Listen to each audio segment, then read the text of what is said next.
He's a genius, and genius on negative side, of course, because it's really interesting how whole world take the same steps and done the same thing.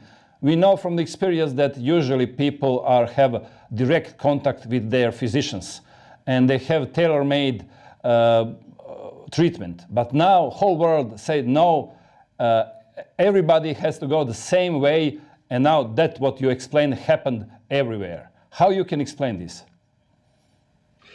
Well, yeah, so Plandemic 3 is called The Great Awakening. I highly recommend that everybody go to plandemic.com. All my movies there are for free. Just click on it and watch it.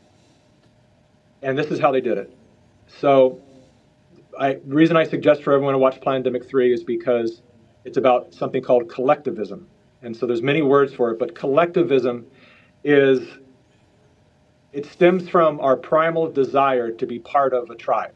So when we were tribal people, it would be dangerous for us to disagree with the tribe, because the tribe is all we have to survive. On our own, before we had modern technologies and weaponry, the wildlife would consume us, where we lived. And so, and all these other conflicting tribes would kill us on our own. So it was power in numbers. And so we had to do whatever it took to be part of this tribe. And that's in our system, that's in our DNA.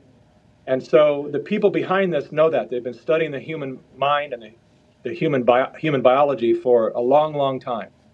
While we've all been just working our asses off to try to pay our rent and our cell bills and insurance, they've been studying us through data, through information, through our behavior. And so they understand how we operate better than we do, and that's a big problem.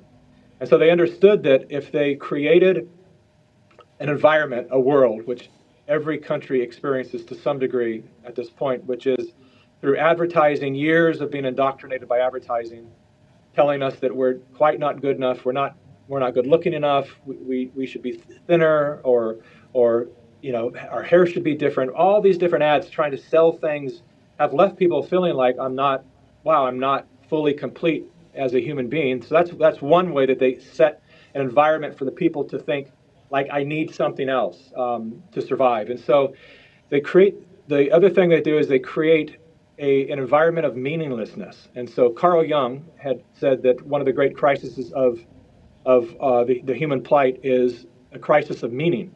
And that is, most people aren't pursuing what's meaningful to them, what their purpose is.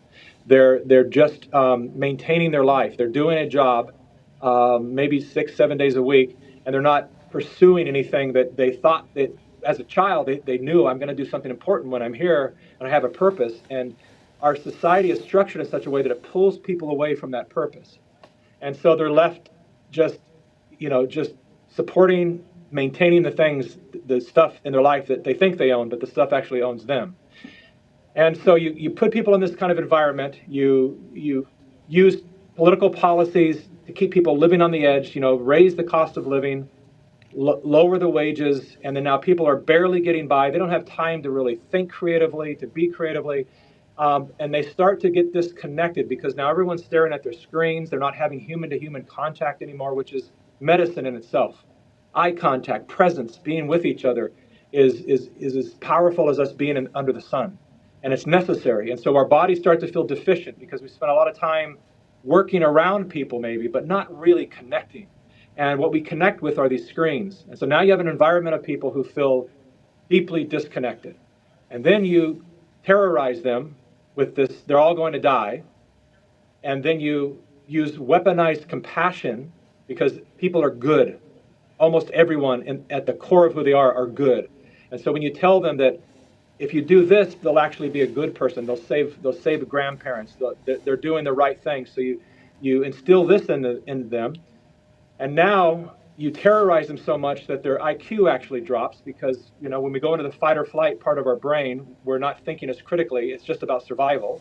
So now you got all the environment primed and ready to go, and then you tell them, if you just put on a mask, then you're the good one, and everyone without a mask is the bad one.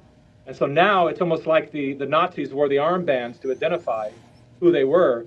This becomes a symbol of this indoctrination. So now they can look at each other and go, we're a tribe. You are my people, and we are the good ones. We are the ones saving grandparents. And these other wicked people who are so selfish, those are the enemies. And that's how they